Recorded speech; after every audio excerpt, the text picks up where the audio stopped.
Brian Newberry and the Navy midshipmen are headed to South Bend, Indiana to play Marcus Freeman and the Notre Dame Fighting Irish. This has become something yearly since 1927. Unfortunately, Notre Dame leads us 81-13-1.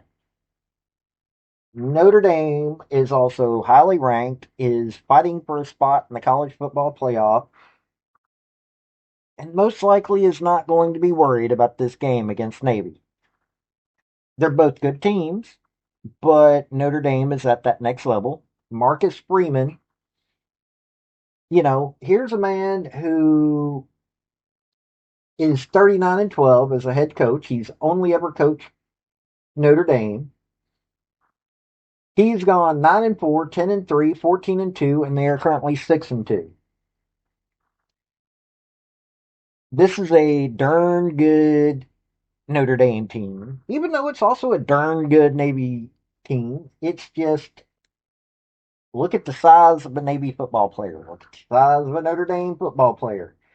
Both of these teams have amazing athletes, but it's going to come down to the fact that Notre Dame is massive, a juggernaut, and while I love me some Navy, I do.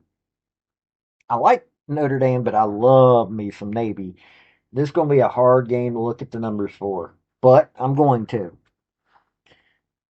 Hit like, hit subscribe if you like college football. Hit like, subscribe if you like you some AAC football, because Navy's in the AAC.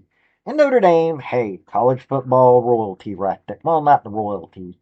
They're not one of the originals. They're you know been around for quite a while though, and are one of the aristocrats. I would think would be the better term. But let's get into this game. Hey folks, this is Paul with Redneck Sports. I want to thank you for viewing my video, and I want to give you one thought process. There was a famous coach at the University of Tennessee by the name of General Robert Nealon. He had 6 maxims, but number 2 maxim is what everybody should apply to their life. Play for and make the breaks. When one comes your way, score. That's how to live your life right there.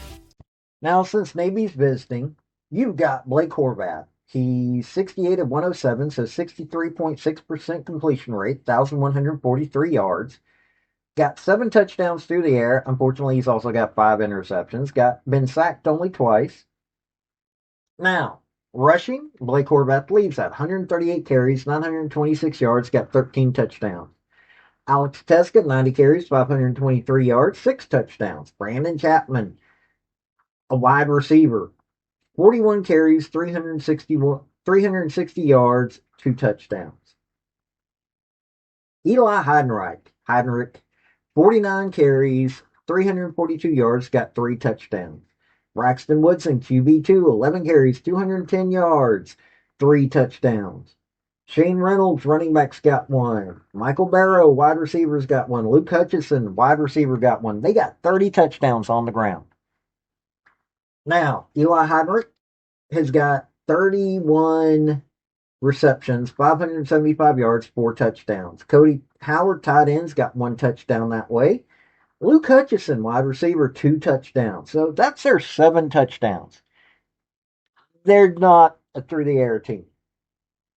So, unfortunately, once you shut down their run game, well, now they got 19 sacks on opposing quarterbacks. That's actually not that bad. 22 pass deflections, not that bad. 4 interceptions. It not a bad, but not an amazing secondary defense. 7 forced fumbles, 6 fumble recoveries. That's pretty darn good. Now, Mark Anthony Parker is the leading tackler. 68 tackles, 1.5 sacks, 1 interception, 1 fumble recovery. Luke Paris, 59 tackles, 1.5 sacks, 2 pass deflections, and 1 fumble recovery. Giuseppe Sessi, 50 tackles, 1 fumble recovery. This is a good defense, but when you look at the size of the two teams, yeah, that's the problem. Now, on penalties, they've got 50 penalties, 425 yards, 53 yards a game. Could be a little bit better. Probably not what Brian Newberry wants to hear. This is a team that wants to run it down your throat. Now, Notre Dame is some big boys right there. So, but they're still going to have a hard time getting up with Blake Horvath. Why? Because he's a very good man. And here's something most people don't pay attention to. With as many weapons as he's got, he doesn't necessarily have to be that person. Yes, he can throw the ball as well, and they've got some pretty good guys to throw it to. They can be very slippery, but they ain't got the size on either defense or offense to do what they need to do. And it gets down to with their ball control, them having to deal with uh, the red zone defense of Notre Dame, makes you wonder what they can do. Now, love me some Navy, as I keep saying, but that has me worrying right now. Now, Notre Dame got CJ Carr's QB1. 139 of 209, 2,057 yards. Got 16 touchdown passes, 4 interceptions, not bad. Been sacked 10 times. Okay, so some guys are getting through to him. Jeremiah Love, 141 of 894, 141 carries, 894 yards on the ground, 11 touchdowns. Jeremiah Love is one heck of a running back. Jadarian Price, 85 carries, 521 yards, 8 touchdowns. So they've got a pair of touchdown making running backs that are just dudes. Aeneas Williams, 6 for 30, got a touchdown. CJ Carter's 31 rushes, 21 yards though, 2 touchdowns.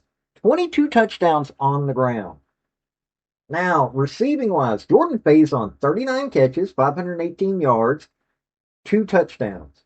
Malachi Fields, 21 for 400, 3 touchdowns. Will Pauling, 19 for 332, 5 touchdowns. Jeremiah Love, 23 catches, 227 yards, 3 touchdowns. KK Smith, 5 for 77, 1 touchdown. Uh, Mikey Gilbert and Jadarian Price both have a touchdown, so 16 through the air, 22 on the ground. This is a scoring team. They got 23 sacks on opposing quarterbacks.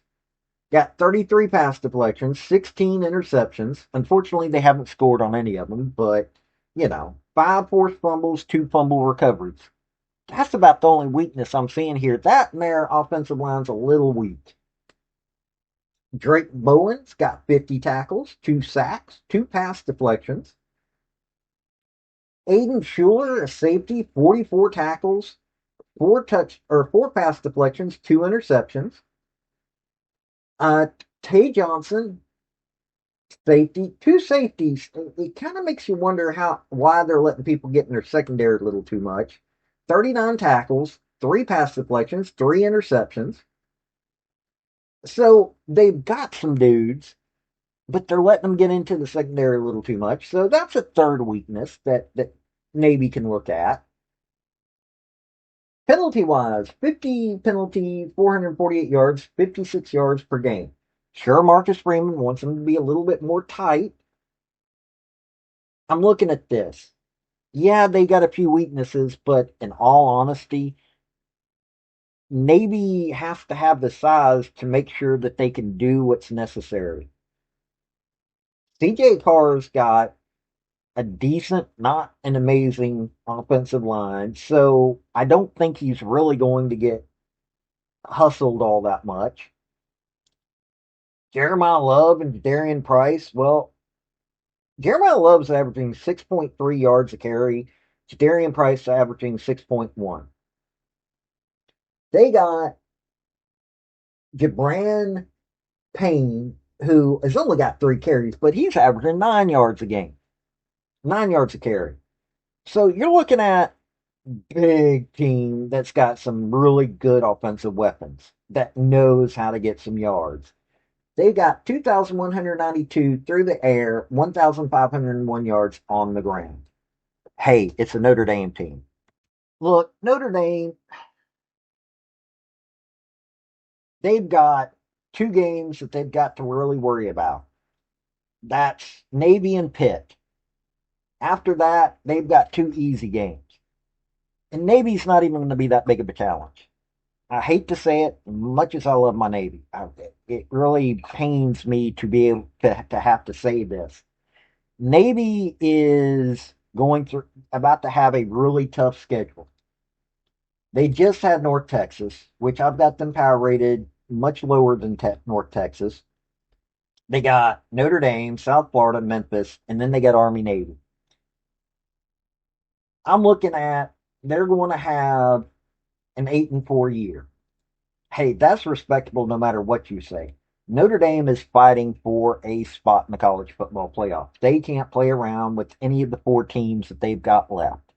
So no matter what, there's a guy who covers Notre Dame football that speaks out against Notre Dame and Navy playing each other.